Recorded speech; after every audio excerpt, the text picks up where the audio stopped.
그래서 성탄절이 되면 사실 제일 기뻐하는 사람이 엉뚱하게도 세상 사람들이 제일 기뻐해요. 막 백화점에 세일을 하기 시작해요. 막 얼룩달룩 얼마나 장식을 잘 해놓은지 몰라요. 우리 교회도 장식한다고 하지만 좀 어둡잖아, 그죠? 조금 아마추어 수준이잖아요. 근데요, 백화점만 가봐요. 여러분, 성탄절 장식을 얼마나 잘 해놨는지 몰라. 근데 그들이 예수님을 아느냐? 안 믿어요. 안 믿는데 그냥 얼마나 좋아하는지 몰라. 이 도대체 어떻게 되는지 모르겠어요. 근데 진짜 예수님 알고 믿는 성도들은 덤덤하게 있는 거예요. 교회도 조용한 것 같아요.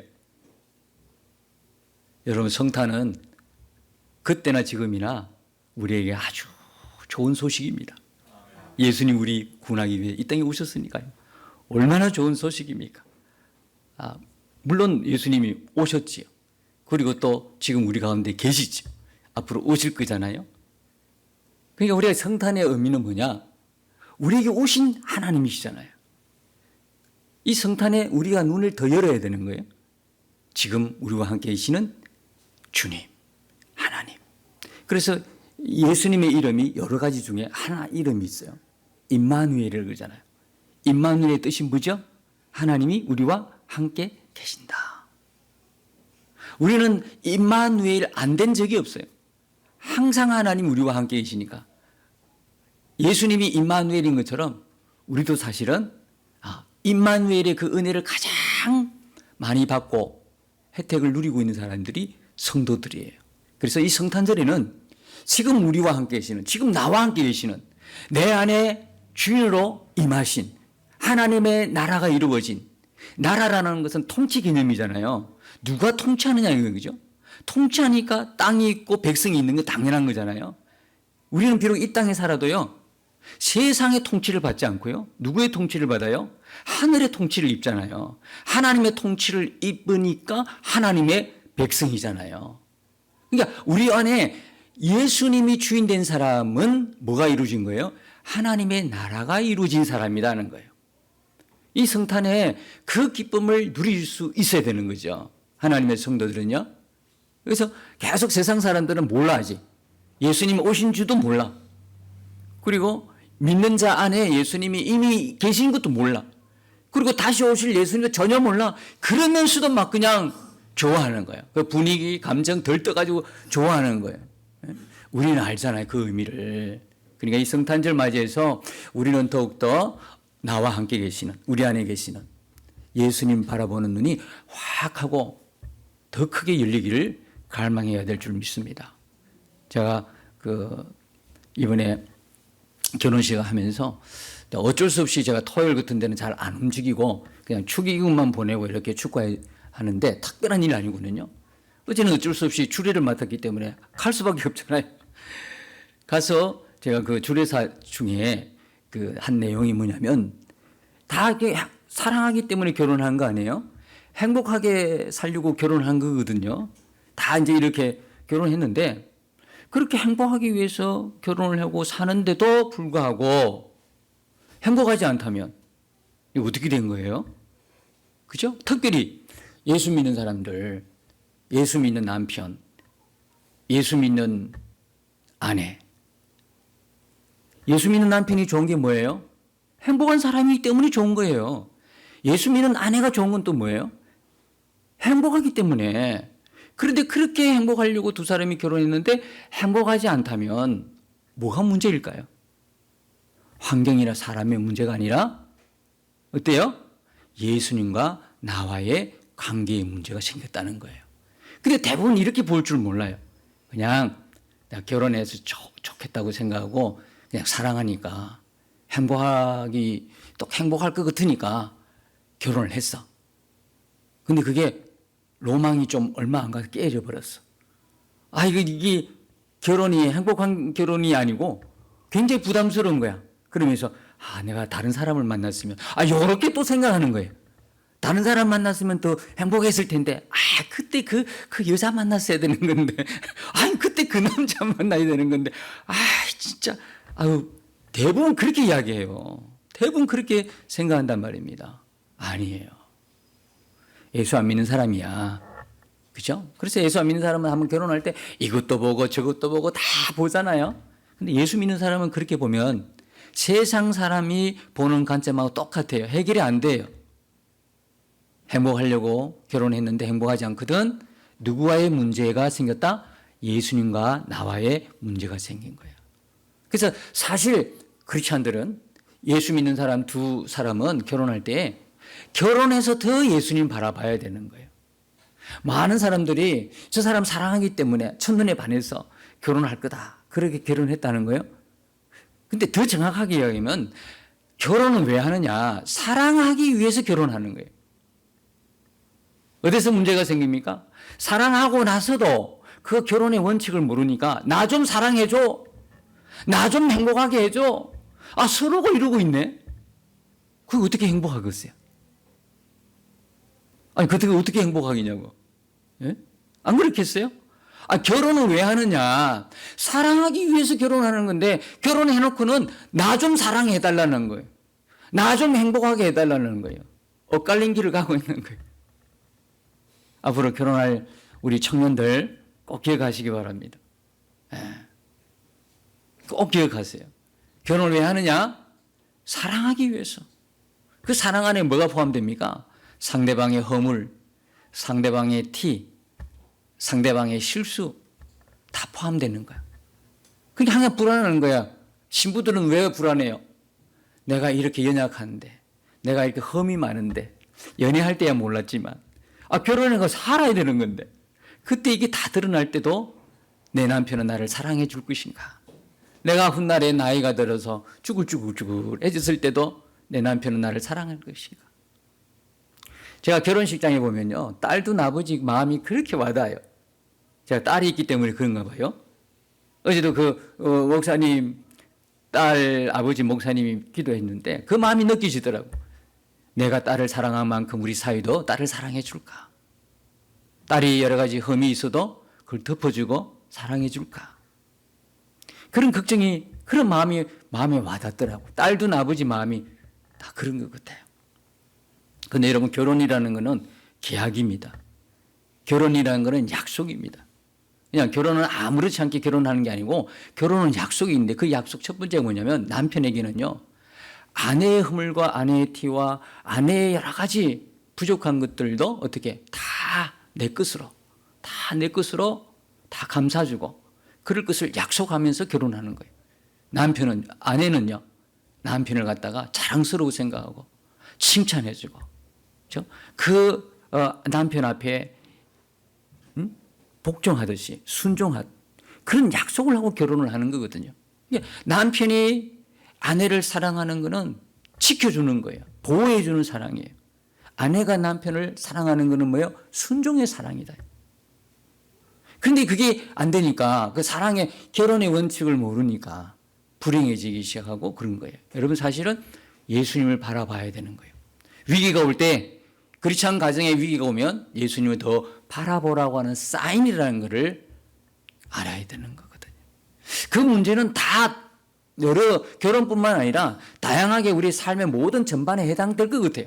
예수 믿는 우리는, 믿음의 사람들은 모든 문제를 어떤 관점으로 바라냐면 어떤 사람 때문에, 어떤 환경 때문에 내가 이렇게 되었다, 불행하게 되었다, 문제가 일어났다 이렇게 생각하면 안 되고요. 우리는 그 문제를 그대로 어디로요? 아버지 앞으로 가져가야 되는 거예요. 아버지 앞으로 가져가야 되는 거예요. 모든 문제는, 우리 인생에 일어나는 모든 문제는 내 스스로가 내가 가지고 있는 인생의 경험이나 내가 가지고 있는 지식으로 풀 것이 아니라 뭐예요? 하나님 보좌 앞으로 가져가서 하나님께 기도하며 이 문제를 풀어나가는 거거든요. 내 문제가 아니라 이제는 하나님께 토스하라고 그러잖아요. 예전 설교 여러분 기억나세요? 토스하라고 그랬잖아요. 문제는 우리만 가지고 있는 게 아니라 예수님께 빨리 토스하는 사람이, 그 사람이 진짜 행복한 사람이에요. 그냥 하나님께 맡겨버리는 거예요. 기도하면서 맡기는 거예요. 그럴 때 내가 사람에게 또는 환경 때문에 그랬다고 하는 게 아니라, 아하, 내가 하나님과의 문제 이상이 있었구나, 내가 은혜에서 조금 이탈되어 있었구나 라는 걸 제자리 잡을 수 있도록 하나님이 그렇게 기도하는 우리를 이끌어 가신다고요. 맞지요? 여러분, 기도할 때 금방 하나님이 그 원수 같은 인간 어떻게 해결합니까? 그거 풀 수 없는 문제 당장 해결합니까? 근데 기도만 하면 할수록 하나님이 내 마음을 움직이는 거예요. 그 문제와 그 사람 앞에서도 더 이상 그것 때문에 두려워하지 않고, 더 이상 그것 때문에 스트레스 안 받고, 더 이상 그것 때문에 위축되지 않도록 하나님이 나를 강건하게 만들더라고요. 그게 믿음으로 팍팍팍 하나님이 하나님 앞에 갔을 때, 그게 문제가 아니라 하나님과 나와의 빵빵한 믿음의 그 용기, 담력, 능력, 그걸 하나님 우리에게 부어주셔가지고 더 이상 그것이 문제로 바라보지 않도록 하나님이 이끌어 가시더라고요. 모든 우리 삶에 다 적용이 됩니다. 누구 하나. 여러분뿐만 그런지 아십니까? 저도 그래요. 저도 답답할 때는요. 어떤 사람인가? 사람 잘 만났어야 되는 건데 환경이 이보다 더 좋으면 괜찮을 텐데 이런 엉뚱한 이야기를 하고 있다. 엉뚱한 생각을 품고 있다고요. 그래서 정신 차려가지고 하나님 앞에 나가 기도하면 결국 하나님은 나를 갖다가 움직이시더라고요. 나의 마음을 변화시키더라고요. 오늘도 여러분 하나님께서 우리를 다루기를 원하시죠. 우리가 어떤 존재냐면 그 아들이신 예수님을 십자가에 못 박고 죽이시면서까지 우리를 구원한 우리예요. 그러니까 하나님의 관심은 성도들에게 있어요.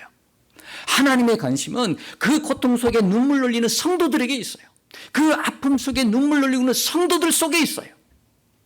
여러분이 진짜 하나님이 나의 아버지고 그분이 살아계신다면 염려할 것, 걱정할 것 없어요. 알고 보면 결국 나중에 훗날에 가서 보면 지나갔던 그 고통스러운 눈물스러운 그 염려 걱정 모든 것들이 그걸로 끝난 게 아니고 그것을 통해서 하나님이 나를 더 굳세게 믿음 위에서 세워져 가셨구나. 그걸 여러분들이 고백하게 되는 거예요. 그래서 그걸 다른 말로 이야기하면 간정이라고 그래요. 간정은요 그냥 생기지 않아요. 간정은 꼭 뭐요? 문제 가운데서 일어나는 게 간정이단 말이에요. 이렇게 내가 수렁에 빠져 헤맸는데 하나님이 이렇게 나를 구원해 주셨습니다 라고 하는 게 간정이에요. 나 간정이 없어요. 이거는 뭔가 문제가 있어요. 성도들은 매일매일이 간정이에요. 어떻게 하나님이 살아계신데 하나님의 역사가 있는데 우리가 세상 가운데 있는데 어떻게 하늘나라도 가지 않는 우리가 세상 속에 있는데 어떻게 문제가 없을 수가 있어요. 무덤에 우리가 가지 않는 이상 우리가 세상 사는 동안은 모든 게 문제예요, 문제. 사실은 문제예요, 문제. 근데 그걸 인식을 하느냐 못하느냐 차이지요. 근데 그 문제 가운데서 하나님은 살아계신 것이고, 내가 하나님 믿는 것이고, 하나님 나의 아버지고, 내가 그의 자녀 같으면 이 문제 속에 반드시 하나님 역사가 있다 이 말이에요. 그걸 뭐라고 하냐면 간정이라고 그래요. 다니엘 기도에서 항상 이야기하는 게 뭐예요? 우리가 간정의 주인공이 되십시다 그러잖아요. 여러분 삶에 항상 하나님의 손길, 하나님이 우리를 만지신 그 흔적들, 스티그마가 여러분이 되시기를 예수님 이름으로 축복합니다. 여러분이 1절에 보시면 참 이게 그냥 한 절만 해도 오늘 끝날 것 같아. 그래서 말씀을 우리가 봐야 된다는 그 이유를 말씀을 드리고 싶습니다. 1절에 보면 그때 가이사 아구스도가 영을 내려 천하로 다 호적하러 하였으니, 자 이때는요 로마 때입니다. 가이사 아구스토는요 로마의 황제입니다. 그렇죠?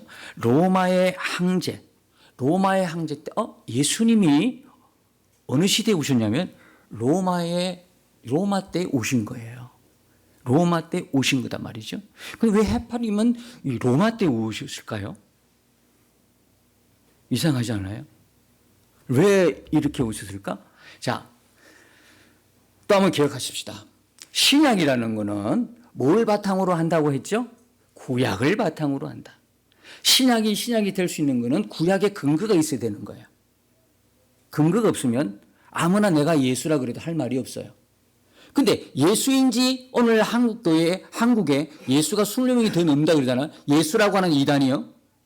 전부 다 구약을 근거로 하면 이게 진짜인지 가짜인지 바로 드러나요. 근데 이걸 모르니까, 구약을 모르니까 예수라 그래도 할 말이 없는 거죠. 자, 구약이 근거가 되니까 신약이 존재하는 거예요. 신약이 존재할 수밖에 없는 건 구약을 근거로 하는 거예요. 그럼 구약이 뭐로 증명이 되냐면 신약으로 증명이 돼요. 구약에서 예언된 것은 신약의 성취가 이루어지는 거예요. 그러니까 성취가 이루어지니까 구약이 이게 하나님 말씀인 것이 증명이 되는 거예요. 이해가셨죠? 그러니까 로마 시대에 예수님이 오셔야 된다는 것도 뭐에 있을까? 어디 있을까? 구약이 있어야 되죠. 없는데 그냥 무턱대고 하나님이 너 가 이렇게 한 건 아니잖아요. 그러니까 여기 보면 1절에 보면 그때에 창세 때부터나 지금 또는 예수님 오셔서 이 세상이 끝날 때 모든 인류가 살아가는 모든 시간 속의 주인은 누구냐면 하나님이십니다. 하나님이 시간을 주관하십니다. 계획도 주관하십니다. 여러분, 예언이라는 것은요, 누구 개인의 앞날을 미리 점치듯이 보는 걸 예언이라 하잖아요. 예언이란 뭐냐 하면 하나님의 계획하신 것을 계시하는 겁니다. 보여 나타내시는 걸 예언이라고 그럽니다. 그래서 그 예언은 다 어디입니까? 하나님 말씀 속에 있습니다. 그래서 예언은 말씀인 겁니다. 아시겠죠? 그래서 오늘 뭐 영적으로 뭐라 그래요? 좀 기도 많이 하고 그러면 당신 앞으로 뭐 될 거야? 그게 이제 소위 말하는 그걸 뭐라 하냐? 예수무당이다 이런 막 표현도 하기는 합니다만, 그런 은사는 또 있습니다. 특별한 그런 은사는 있어요. 예. 근데 잘 분별을 하시면 될 것 같고요. 어쨌든 간에 예언이라는 건 하나님이 행하실 일들을 보여주는 걸 계시라 그래요. 요한계시록 얼마 전에 우리가 다 했잖아요. 요한계시록 하나님의 계획과 뜻을 보여주시는 거예요. 그럴라 치면 성경 전체는 뭐다? 계시예요. 계시. 하나님의 계획을 보여주는 거죠. 그러니까 구약에 예수님이 로마 시대에 오셔야 될 그것이 계시가 딱 돼 있어요. 예언이 되어 있단 말이에요. 어디서 찾아볼 수 있을까요? 다니엘서 2장이요. 다니엘서 2장에 보면 바빌론의 느부갓네살이 꿈을 꿀 때 무슨 꿈을 꿉니까? 신상의 꿈을 꿉니다. 머리는 정금이에요. 가슴과 두 팔은 뭡니까? 은으로 되어 있어요. 배와 넓적다리는 노수로 되어 있어요. 그 다음에 그 종아리는 철로 되어 있고요. 발은 뭐로 되어 있어요? 철 플러스 진흙으로 되어 있어요. 이런 아주 넓고 큰 신상을 본 거예요. 근데 이걸 해석할 사람이 아무도 없는 거야. 술객들이나 점치는 사람들이 고작 느부갓네살이 너희들이 꿈을 해석해봐라. 그러면요, 대래 왕에게 무슨 꿈을 꾸셨습니까? 라고 물어봐요. 그 꿈을 듣고 해석하려고. 그죠? 진짜 영험한 사람은 뭘요? 이야기 안 해도 맞춰버려야 되는 거 아니에요? 근데 이런 점쟁이라든지 이런 술객들은 들어보고 하는 거예요, 여러분. 내가 무슨 꿈을 꿨는지 우린 되게 나 어젯밤에 꿈 꿨는데 이게 너무 뜻을 모르겠어 하고 하죠. 그러면 이런 것 같다 이야기하는 거는요 50대 50입니다. 맞기도 하고 틀리기도. 근데 그게 틀립니다. 그의 꿈 해석이 다 틀립니다. 그런데 이 다니엘은요 하나님께 기도했습니다. 왜? 그 계획을 이루는 분이 하나님이기 때문에, 느부갓네살에게도 꿈을 준 게 하나님이기 때문에. 그래서 다니엘이 하나님 앞에 막 기도하니까 쫙 하고 풀리는 겁니다. 풀려서 이제 뭡니까? 느부갓네살 만나가지고 무슨 꿈 꿨습니까? 물어보지 않아도요. 그 꿈에 대해서 다 해석을 합니다. 그때 바빌론의 느부갓네살이 하나님을 인정하잖아요. 무릎을 꿇고 다니엘 앞에 무릎을 다 꿇잖아요. 자, 다니엘이 하나님으로부터 기도하면서 받은 그 꿈꾼 그 해석은 어떤 해석이냐면, 머리가 정금이에요.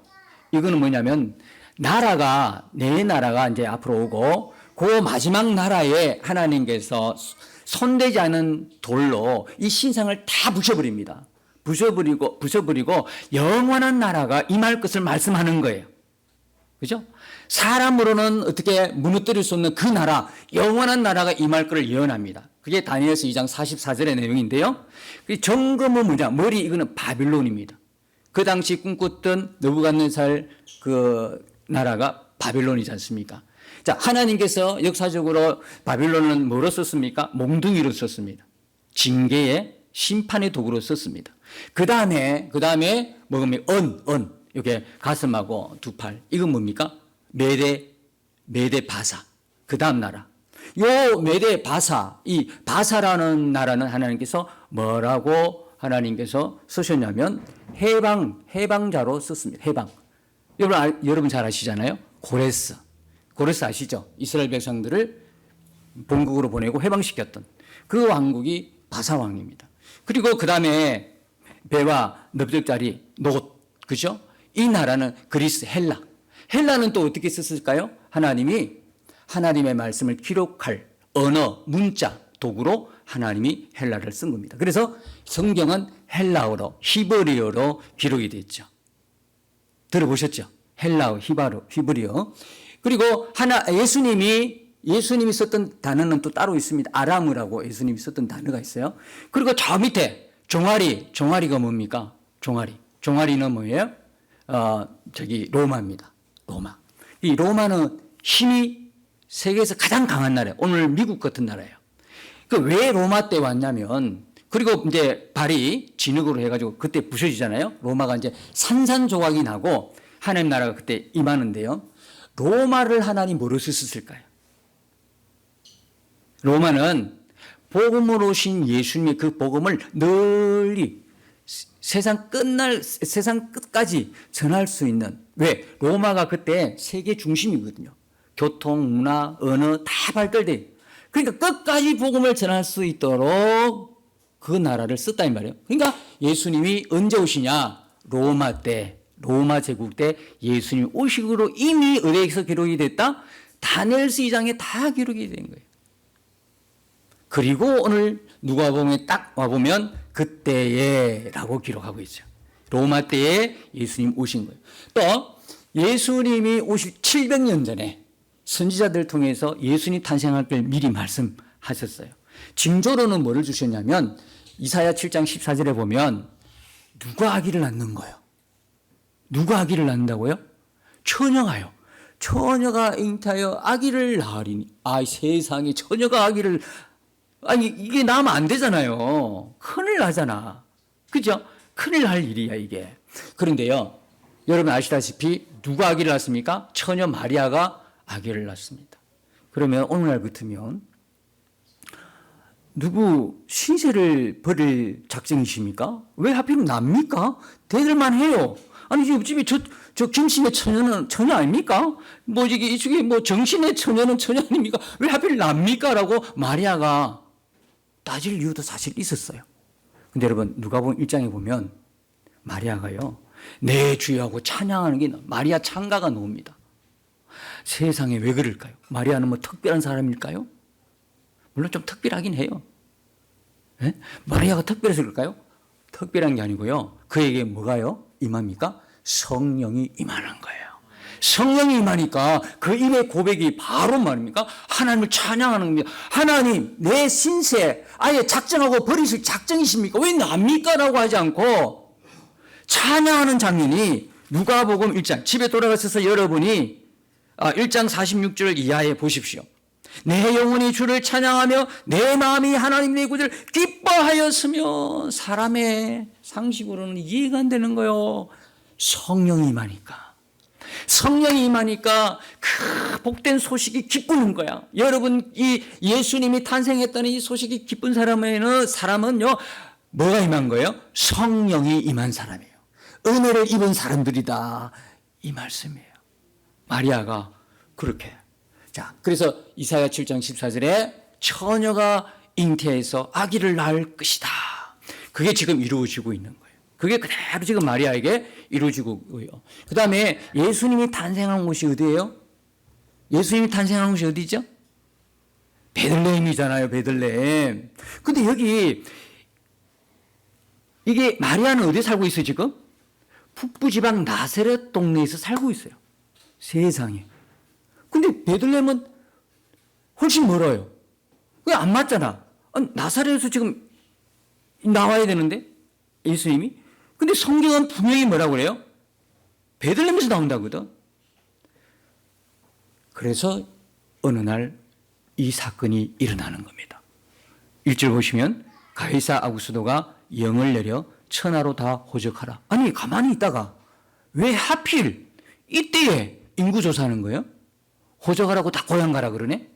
지금 저 다른 지방에 지금 살고 있어요. 고향이 원래, 그죠? 고향이, 요셉의 고향이 어디냐면 그거예요. 4절에 보면 요셉도 다윗의 집 족속이므로, 다윗의 집 족속이기 때문에 고향이 뭡니까?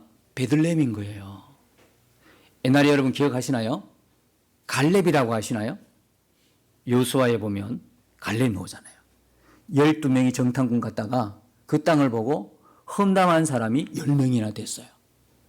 그런데 험담하는 두 사람 중에 한 사람이 갈렙이었어요. 그러면서 이 산지를 내게 주소서 했던 그 땅이 뭐냐면 이 땅이에요. 아시겠죠? 베들레헴과 예루살렘이 같이 있던 헤브론 땅이었어요. 근데 그걸요 갈렙이 잊지 않았어요. 여러분 우리는 하나님 약속의 말씀을 잊으면 안 돼요. 꼭 붙들어야 돼요. 기도할 때도 하나님 약속 붙들고 기도하는 게 엄청 좋은 거예요. 유익한 거예요. 그래서 45년이 지난 이후에도 갈렙은요, 기억해가지고 이 땅을 주기로 했지 않습니까, 하나님? 민수기 14장에서 하나님께서 약속했던 것을 딱 드러내는 거예요. 갈렙이요. 45년이 지난데도 민수기 14장에서 하나님이 그 땅을 너에게 주겠다고 하는 그 약속을 붙들고 있다가 45년 지난 그 약속을 잊지 않고 이 땅, 이 산지를 내게 주소서 그러잖아요. 여호수아에서요. 기억나시죠? 여호수아 15장에서 그때를 기억하는 거예요. 그때 땅이 헤브론 땅이야. 그 헤브론 땅이 무슨 땅이냐 하면 그 안에 예루살렘도 있고 그 안에 베들레헴도 속해 있는 다윗 지파의 다윗 족속의 땅이 있다 이 말이에요. 그런데 이게 어느 날 갑자기 가이사가 아구수도가 그게 다 인구조사라고 보내버리네. 이런 일이 일어났다 이 말입니다. 그러니까 알고 보면 하나님의 큰 그림의 역사, 구속의 역사 속에서 이 로마의 황제도 하나님이 쓰는 도구였고, 그렇죠? 그 다음에 마리아도 하나님이 쓰는 도구였고, 요셉도 하나님의 도구였고, 헤롯 대왕 아시죠? 예수님 태어나면 그 2살 예로 다 죽여버렸던 그 창걸 일으켰던 장군님도 사실 알고 보니까 하나님의 도구지요. 악하게 쓰임받았지만 도구다 이 말이에요. 하나님의 구속사의 큰 그림에서 모든 인류 역사의 인물들과 인류 역사가 다 하나님의 계획 속에 다 포함된 하나님의 도구로 사용되더라니까요. 미가서 5장 2절을 보면 베들레헴 에브라다야 너는 작고 미약하지만 너에게서 이스라엘 다스릴 왕이 나오리니. 그의 태생은 언제부터요? 근본에서, 상고에서부터. 그가 태어난 그분이 뭐냐면 하나님이시라는 거예요. 그런데 어디서 태어났냐? 에브라다, 베들레헴 에브라다는요, 베들레헴은 떡집이란 뜻입니다. 떡집인데 베들레헴의 옛날 이름이 에브라다입니다. 왜냐하면 스불론의 베들레헴이라는 땅이 여호수아의 또 다른 땅이 있기 때문에 동명이인 땅이기 때문에 미가서 5장 2절은 딱 구분해 놓습니다. 그 땅이야.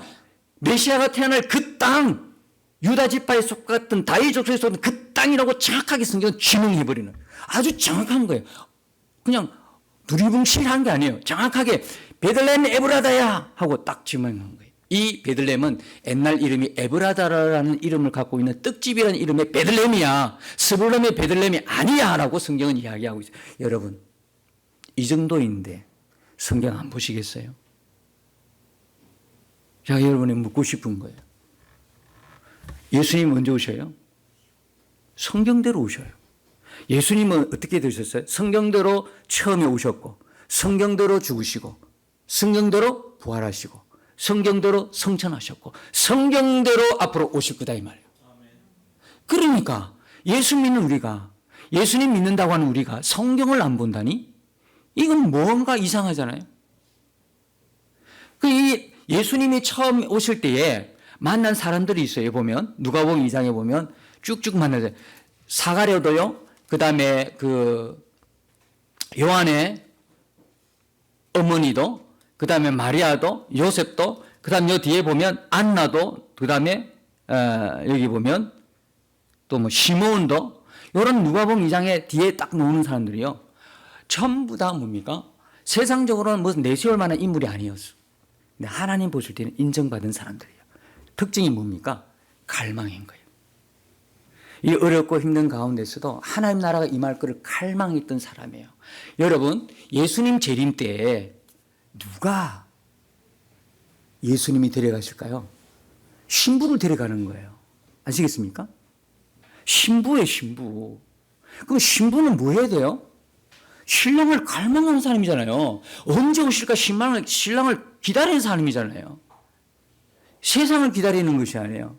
세상 속에 살지만 누굴 기다리고 있어요? 신랑으로 오신 예수님을 마음에 그냥 가득하게 그냥 그 갈망으로 채워 있는 사람이 그리스도의 신부거든요. 그 사람들이 예수님이 언제 오실까? 행여나 오실까? 하늘을 보면서 날이 굳고 이러면 지금 오실까? 막 기다려지는 거예요. 여러분 진짜 예수님이 오심을 믿으십니까? 그렇다면 진짜 예수님이 언제 오시는가에 대한 갈망이 있습니까? 오늘 저녁이라도 오셨으면 좋겠습니까? 아니면 아니 오늘 저녁 안 돼요. 너무 불안스러워 두려워요. 좀 이따가 오세요. 내가 그래도 좀 괜찮은 컨디션을 갖고 있을 때, 내가 그래도 기도를 많이 하고 막 좀 믿음으로 살아갈 때 그때 오셔야지. 지금 오시면 안 돼요. 아니 그런 마음이 들거들랑 지금이 하나님 앞에 여러분들의 마음을 정직하게 고백하면서 은혜를 구할 때이다 말입니다. 이 사람들이 다 예수님, 초림했던 예수님을, 아기 예수님을 다 만나고 하나님의 그 역사를 체험했다 이 말이에요. 여러분 성경 보셔야 합니다. 우리 지난번에 다니엘 간증 그 기도회에서 그 조엘은 집사인가요? 와가지고 말씀했잖아요. 충분히 우리에게 도전을 줬잖아요. 성경 모르고는 절대 바르게 못 믿습니다. 성경 모르고는 주님 못 만납니다. 아주 심한 표현이지만 성경 모르고 어떻게 주님 사랑할 수 있습니까? 성경 모르고 어떻게 주님 믿는다 할 수 있습니까? 성경 모르는데 어떻게 오실 예수님을 기다릴 수 있습니까? 그렇지 않습니까? 자기는 기다리는데 하나님 말씀과는 정반대로 하나님이 원하는 게 아닌 거꾸로 거기 서서 지금 기다리고 있는 거야. 아니 성경이 원하는 대로 가서 그쪽 방향으로 서서 기다려야지요. 차가 오는데 차 오는 방향을 보고 기다려야지. 왜 차가 보지도 않고 엉뚱한 방향으로 차를 기다리나요? 안 되잖아요. 그러니까 우리는 성경을 읽어야 됩니다. 오늘 우리에게 주신 2장 1절의 한 말씀으로도 우리는 충분히 구약에서 신약으로 성취된 모습을 보면서 우리에게 무슨 도전입니까? 예수님 오셨네. 그냥 기분적으로 들떠있는 성탄이 아니라 내게 말씀이 없구나. 내가 지금까지 말씀을 못 봤구나.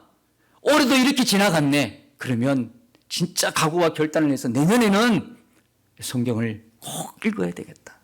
그래서 오죽했으면 우리가 새로 만든 우리 교회 달력에 성경을 기입했을까요? 사랑하는 성도 여러분, 성경 읽으십시다.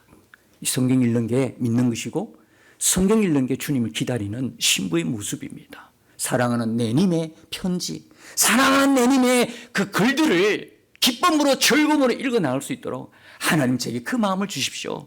그리고 모두가 성경 속에서 하나님의 그 풍성한 사랑과 은혜를 누리는 저와 여러분 되시기를 예수님 이름으로 축복합니다. 함께 싸워 승리하